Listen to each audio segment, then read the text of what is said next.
uniformemente distribuída sobre uma placa retangular de comprimento infinito. Guardaram o nome já? Sim, opa. Pergunta aí de novo. O que é isso daqui? Quando a gente tem uma relação de comprimento e espessura bem desproporcional. Quando que acontece isso? Se eu faço um muro, vamos pensar num muro de fechamento de um terreno. Ele normalmente tem 100 metros, 200 metros. E qual a espessura desse muro? De 15 a 20 centímetros. De 15 a 20. Se eu faço essa relação desse comprimento de 100 metros por essa espessura de 20 centímetros, 30 centímetros que seja, vocês concordam que essa relação aqui fica bem desproporcional? Quando eu tenho essa desproporcionalidade, eu tenho uma placa de um comprimento infinito. Porque a gente não consegue mensurar qual que vai ser a ação exata do ponto. Então, vamos pensar assim. Então, a gente acaba considerando o que a gente tem desse carregamento numa taxa por metro quadrado. Então, lá, se eu pegar esse muro daqui e olhar isso em planta, num metro quadrado, ele vai ter tantos quilonewtons aplicando, considerando que a gente tem de peso dessa construção ou o que for. Então, do peso desse material, se for concreto, o peso específico do concreto relacionado à área disso daqui, então eu vou ter uma taxa, como se fosse uma taxa de trabalho dessa construção aqui. Então, toda vez que a gente estiver falando de placa de comprimento infinito, a gente vai trabalhar com a carga, em vez de ser aquela carga em quilonewton, a gente vai trabalhar com uma carga em quilonewton por metro quadrado. Tá? Porque a gente não consegue determinar qual que é a área de atuação efetiva daquela carga. Porém, a gente consegue determinar qual que é o acréscimo de tensão em função dessa área que está sendo aplicada. Outro exemplo, muro, sapata corrida, vamos pensar assim, eu estou fazendo uma fundação de uma edificação e ela é uma sapata corrida. O que é sapata corrida? Normalmente em casas mais simples, a gente não tem fundação profunda. A gente tem o que o pessoal chama de viga baldrame. Aquilo lá, no linguajar popular, é viga baldrame. Mas se é só aquele elemento, ele não é uma viga baldrame, ele é uma sapata corrida, que é a matéria do semestre que vem até. Então isso também é um exemplo de uma placa retangular de comprimento infinito, com carga de comprimento infinito. Se ela não tem baldrame, for direto corrida, ela é uma sapata, não é um... Se for corrida e não tiver nenhuma fundação profunda de estaqueamento, aí é sapata corrida. Viga baldrame é uma viga que faz a ligação de pontos de carga. Ou seja, das estátuas. Certo? Quer matar o semestre? Esquenta não, vai dar tempo da gente. Vai dar tempo da gente chegar lá.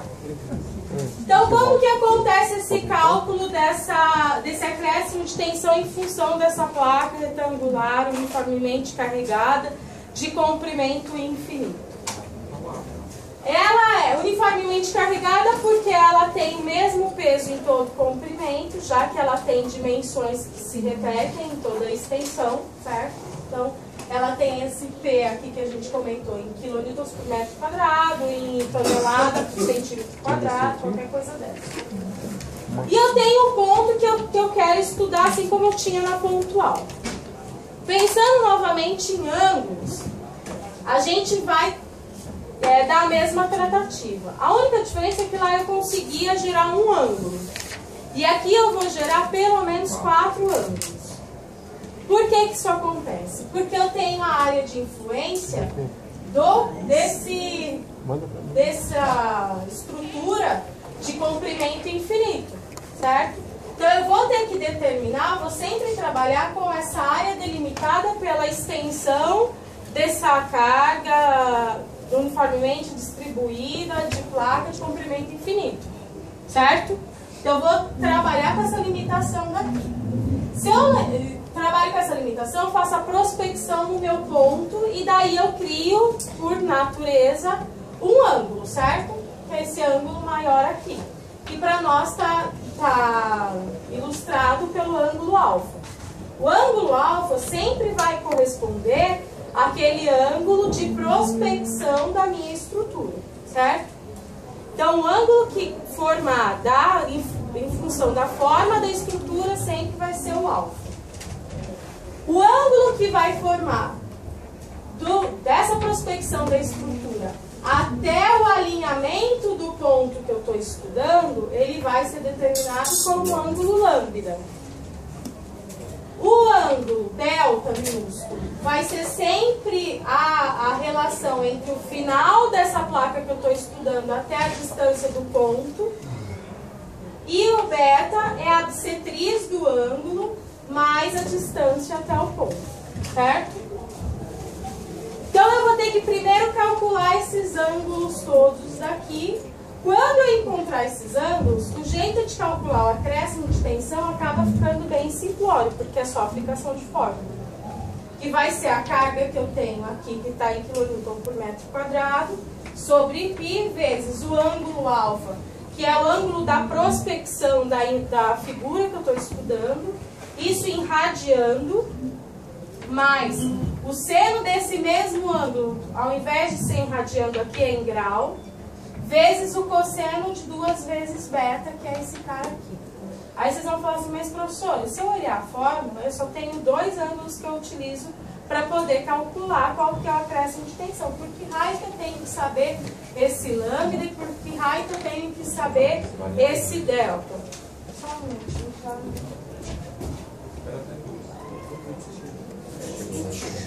Então, para que me importa isso aqui? Esses ângulos, eles vão ser só auxiliares para ficar mais fácil de eu determinar esse beta e esse alfa.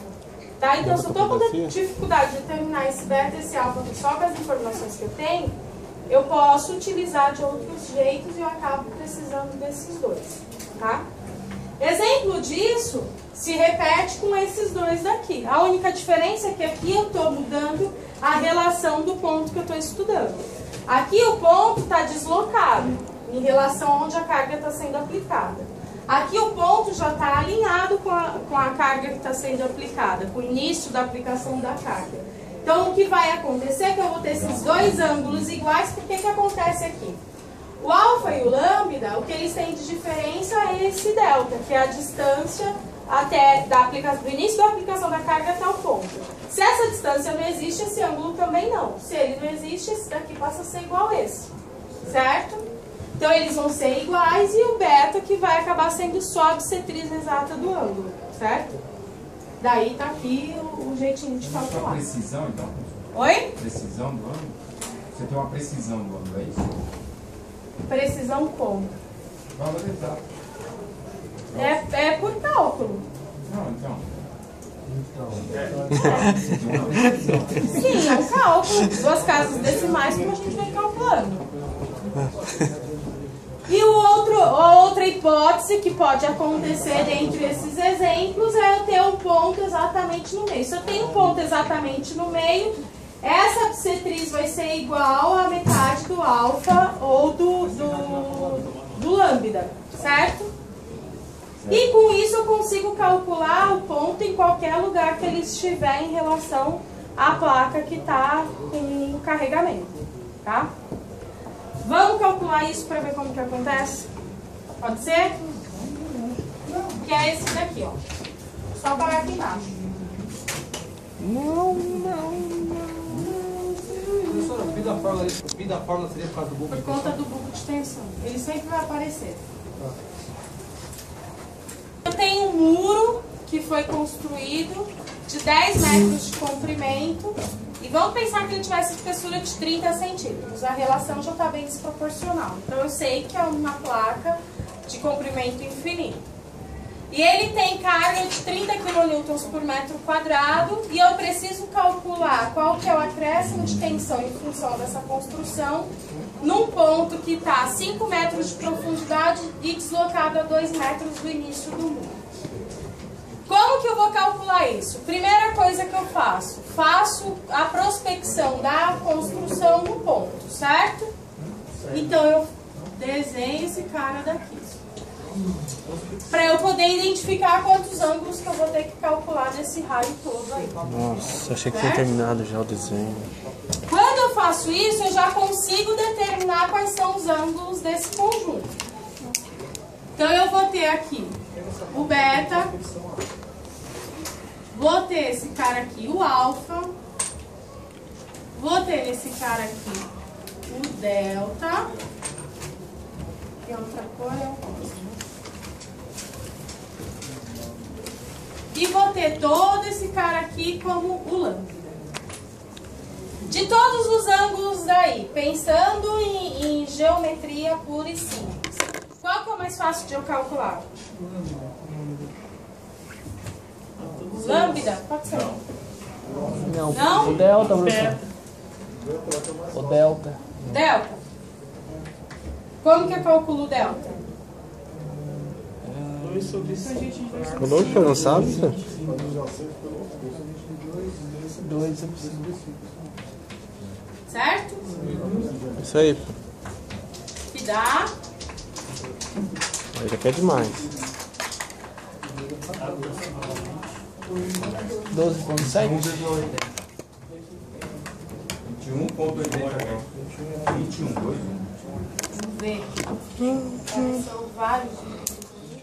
21,80.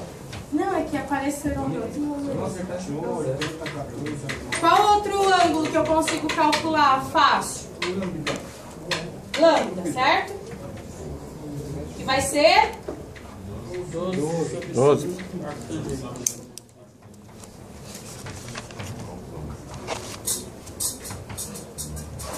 Tá?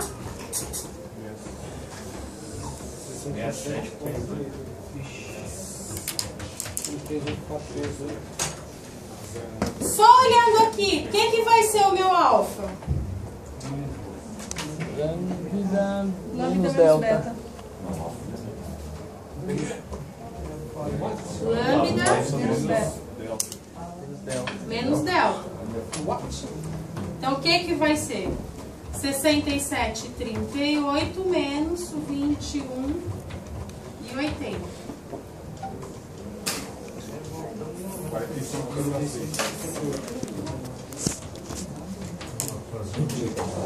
Certo? Se eu sei, só olhando aqui de novo, esse cara daqui, sei esse cara daqui, sei esse cara daqui, eu consigo calcular o beta, não consigo? Como que vai ser o meu beta?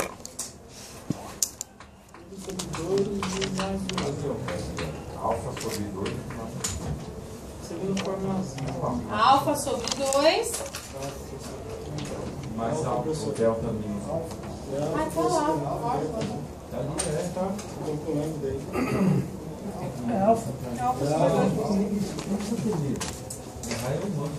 2. O alfa sobre 2 eu acabei de calcular, é o 45,58 dividido por 2, mais o 21,80.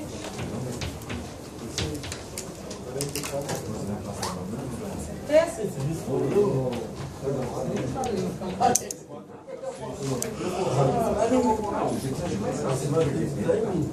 6 ou 59? Vou ver aqui.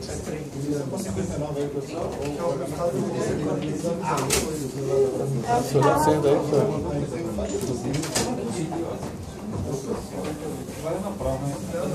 Cuidado aí, mano, vai cair na cara.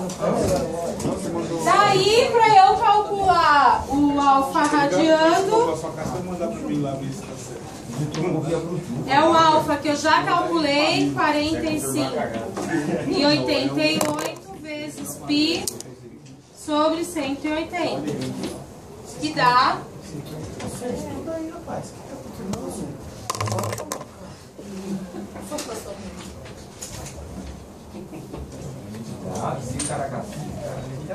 'Meu, se eu tenho todos esses ângulos, eu não tenho mais nada a ficar pensando, não. É só aplicar a fórmula. A carga eu tenho, que são 30 kN por metro quadrado, dividido por π, vezes o alfa em radiando, 0,8 mais seno do alfa em graus, então 45,58, vezes cosseno de 2 vezes o beta, que é o 44,59.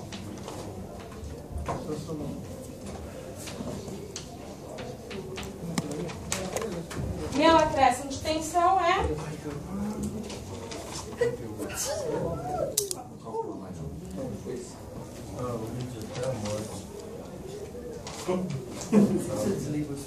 Ah, porque tem a bichona aí que tá reclamando. Eu não citei nenhum nome até agora. Pensa assim, né? Liga logo aí, bicho.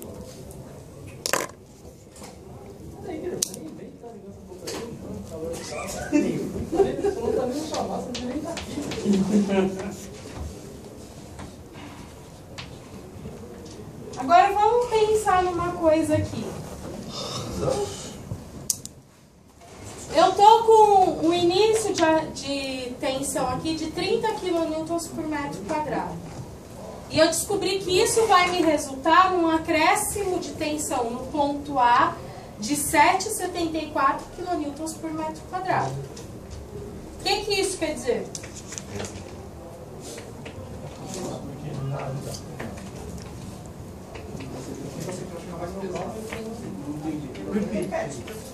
Eu estou iniciando aqui nesse ponto, estou aplicando 30 kN para cada metro quadrado.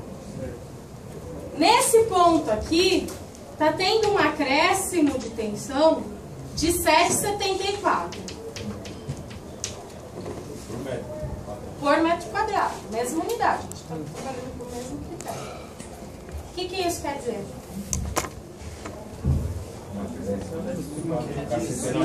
Vai ter que explicar por cima isso aí.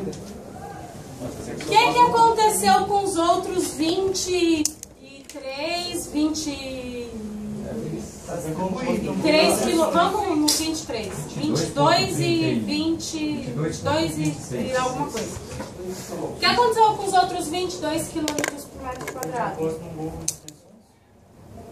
Ele começou a ser distribuído e absorvido, ele dissipou em toda essa parte daqui. Certo? Em cada ponto ele está esse valor? Ou não? Cada ponto. Não, cada ponto.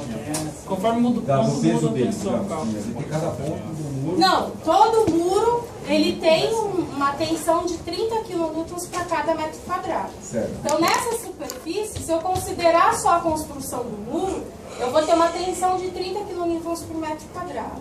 Certo. Porém, quando eu faço o cálculo considerando o que eu vou ter de propagação de tensão, eu vou descobrir que aqui embaixo só vai chegar, em função da construção do muro, 7,74 kN por metro quadrado.